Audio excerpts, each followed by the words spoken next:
Hello, it is I once again, me and the happy Skellington, which is how I said it in that book, and I will never say it any differently ever again. Skellington. We come to you bearing fruits of our labor, which is just living and experiencing this life. And here we are. Recently recovered from a stomach bug, very ill-timed, as I was supposed to meet up with a gentleman for work for the first time. And now he probably thinks that I am a floozy, unreliable. Good thing I'm not Gen Z. I have the millennial thing on my side, so at least you know what I mean? If I was younger than 25, he'd definitely think I was talking crap. But my beautiful baby boy, my youngest, came home. No, they called us and they said, take this demon out of here.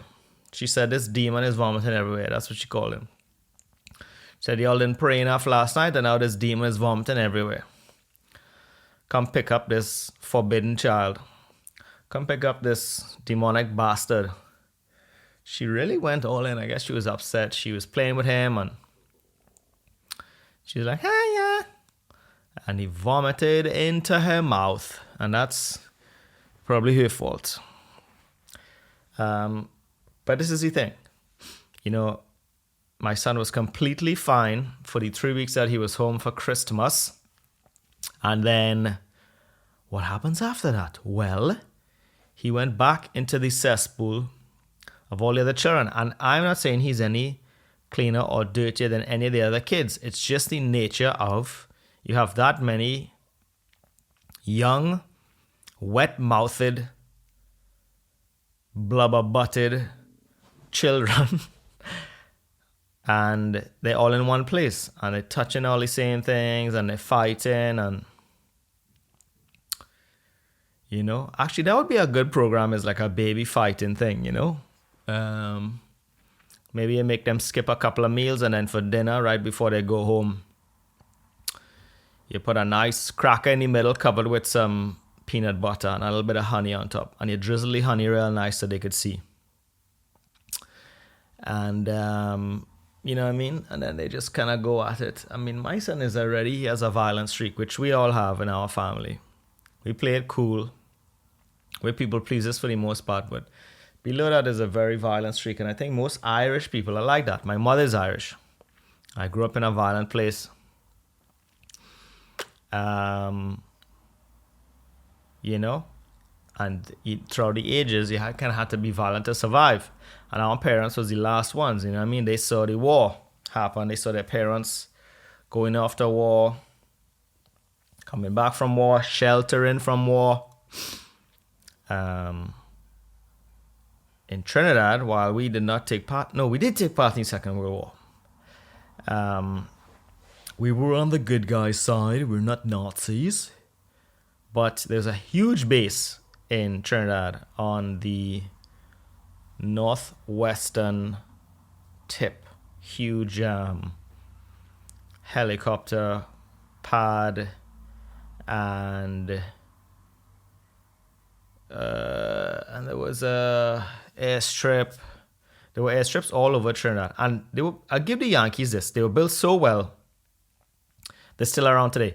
They built the road to one of our most beautiful and popular beaches, Maracas. They built the road, right? The Yankees. The Army Corps of Engineers. And it lasted for a long time. Now, there's a lot of landslides because Trinis are bad at upkeep. We like to do things. We don't like to keep it up. We like to achieve, but the real achievement is in the long term. You know, mental struggle is like that. You know what I mean? You take one brisk walk to try and ease your anxiety, and you're like, well, I've done it. I've conquered anxiety. But no, you had to do the book and the reading, and you had to journal, and you had to tell everybody you love them, and you had to be thankful, and you have to exercise, and you have to eat right for the gut biome, and you have to jump in a cold thing, and then you have to get in a hot thing sometimes. And that's just what it is. You know what I mean? And I think most parents had a violent streak because, unlike us, they were kind of we are shielded from a lot of wars. They are not shielded from wars. They were kind of fresh out of one. So they had to kind of keep that violence just close to the surface in case they had to use it right away. So it's right there. A violent surface. A violent underbelly, but a thin belly. Tin, as they'd say in Trinidad. Tin. So what happened was, sometimes that came out when you were rearing children. When you grow up in the Caribbean, third world country, you got your ass cut, as we would say. A sweet cut ass. And that doesn't mean physically cut, although for some unfortunate individuals, I'm sure it did. Cut ass just means you got beaten very badly. You know what I mean? Your father tell you, boy, come up there and cut your ass. It means, I'm going to come up there and light your tail feather. I'm going to ignite it with a shoe. You know what I mean? And that's what the parents have to do to keep the children in line. Now, you don't beat your kids now. And I don't think you need to. But it would be nice to. All the parents out there listening, it would be nice, wouldn't it? Just to, you know what I mean? Go in the closet for a second. Yeah. Wash your mouth. Eat your breakfast. Why are you talking back? You know what I mean? It'd be nice to throw out a lash every now and again. But we can't do it. First of all, it's wrong. Secondly, we are not designed for it. We will be stricken with guilt. We will not be able to do it. So I guess I'm not only regretting not being able to do it, because it's wrong now and society looks on it, but I don't have the constitution. I think if I walloped my child the way my mother would have tanned my backside back in the day, I would feel bad. Because we're in a different time. Society plus constitutions. I mean, your parents are just tougher. They just are. And every generation is softer, which makes me think, like, what is my grandchild or my great-grandchild going to be like? Are they just going to be like a floating blob of skin so sensitive that it's see-through? You know what I mean? And they just kind of like, they talk, they don't even use words because every word becomes violent. You know, words like the, is, that, they all become violent words. So in the future, you don't even say words, you just kind of hum and yeah, me, I am, and you just hum, and you just speak in tones. You know, you're upset. Yeah. Very hard for giving directions. Maybe one high is left, down is right. Me. My friend. Right? All of the syllables, all the consonants is gone, and it's just vowels, just a rotating spool of vowels that the children are using to talk to each other. Yeah, miss my friend. Sometimes you hear it now a little bit, and kids nowadays. My son is very well spoken, thank God. We read him a lot of books. But some other kids, they're talking, and you're just like, what? What? You're like, hey, this man, rolling my brain. I just go, that's nice. That's very nice. You know? But what is the right thing to do there? Should I buff their ass? And just say, I cannot understand a thing you're saying. Speak clearly in front of their parents. You just dress them down. You just dress them down and say, speak properly in front of the parents. And that would, you know what I mean? How would that go? Because I know somebody did that to my child. Well, guess what? Battle Royale.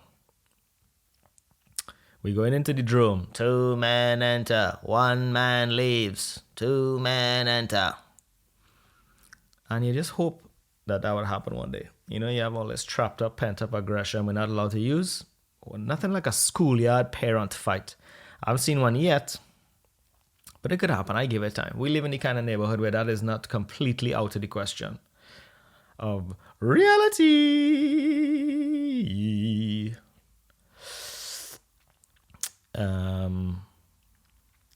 We do. It's true.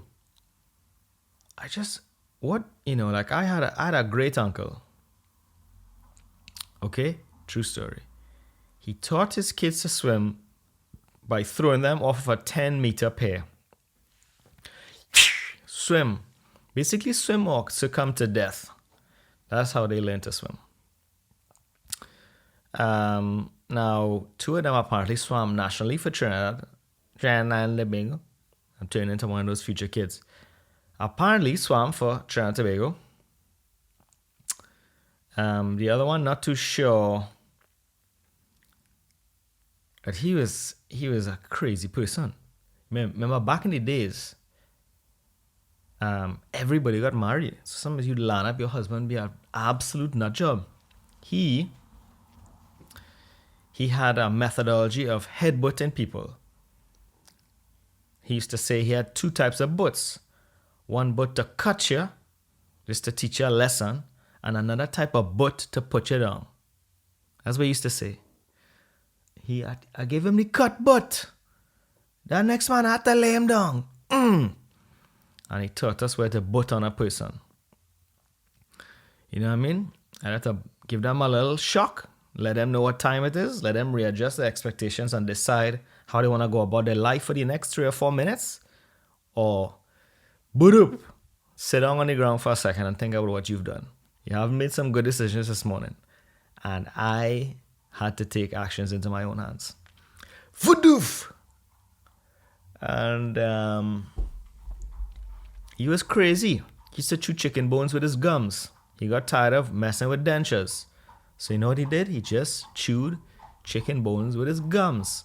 And he took out some teeth a few teeth he had left, he took those out. Because his mouth couldn't close properly. You can't be chewing chicken bones on the east side. And on the west side, you have a set of teeth preventing the mouth from closing properly. So he let go all them teeth and then... You know what I mean? Dentures for sure. But gums for a pro. Bust through them chicken bones. A man tried to break in his house one time. He just grabbed the man's hand, put him against the wall, and just pulled his hand till his wrist broke and the bone came through the skin. Oh, God in heaven. That's how tough you had to be, you know? Back in the days, in the 40s, 1940s and 50s in Trinidad, that is how tough you had to be to survive. Now, our kids will never know that kind of toughness. Or maybe they will. Maybe they'll swing back the other day. I always think every generation is going to learn from the last one, but they don't. Keep fighting all these wars. For what? For what? So I got this bad stomach bug from my son. It made its way to my wife. And then I was like, she not tough. She don't have the belly I have. She don't have the belly I have. You know what I mean? She have a lady belly. But guess what happened? She did have a much stronger belly with me because she was sick for a lot less time than I was. So I cared for her like us modern people do. Modern men, we have to care. She was up and at 'em, and the next day I get sick. I had to call in bail from work.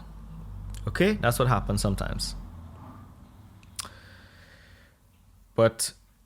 And yet I care. I mean, back in the days if my mother had a stomach bug, I think she still had to do everything. You know, wash the clothes, cook the dinner, ting. And my father just, you know, you got about 45 minutes with your father every day. You had 30 minutes on the car ride on the way to school.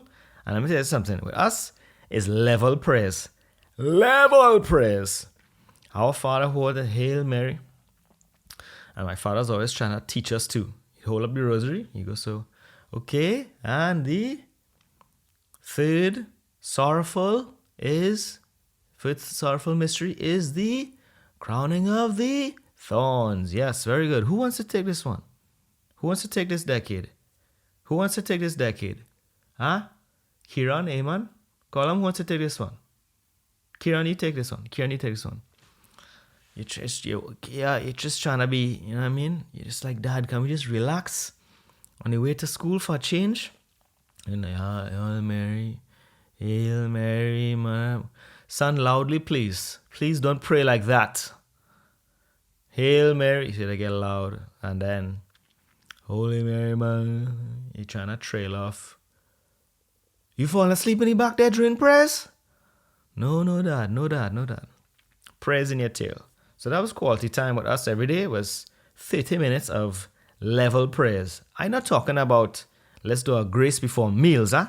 I'm talking about mysteries, joyful, sorrowful, whatever the other ones is. It's 3 sets of them. It's the crowning of the thorns or whatever. The rising of the Jesus into whatever. The ashes into heaven. And that was that. And if my mother was driving us, very rare, it's tables down the line. What's 7 times 7? 8 times 4? 16 times 12?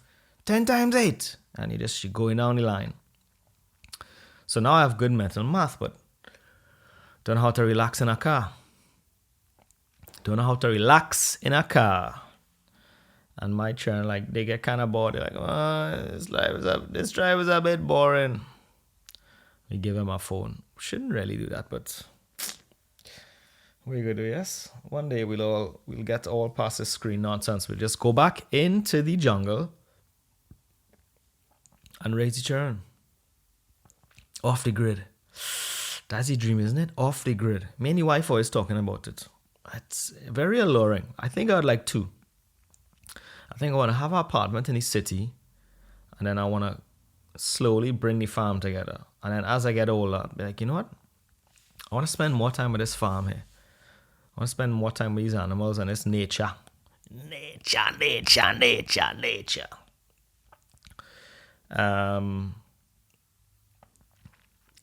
And that's the story.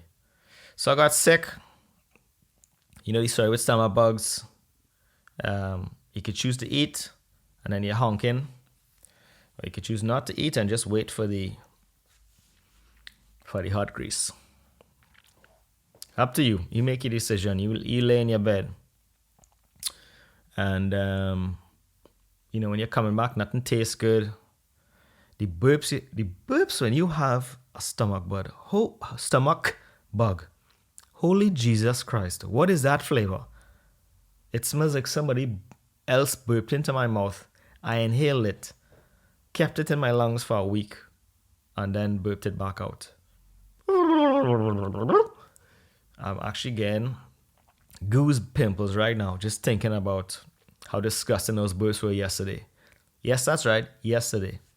That's why I couldn't record the podcast yesterday, because I was very ill. And that is what happens.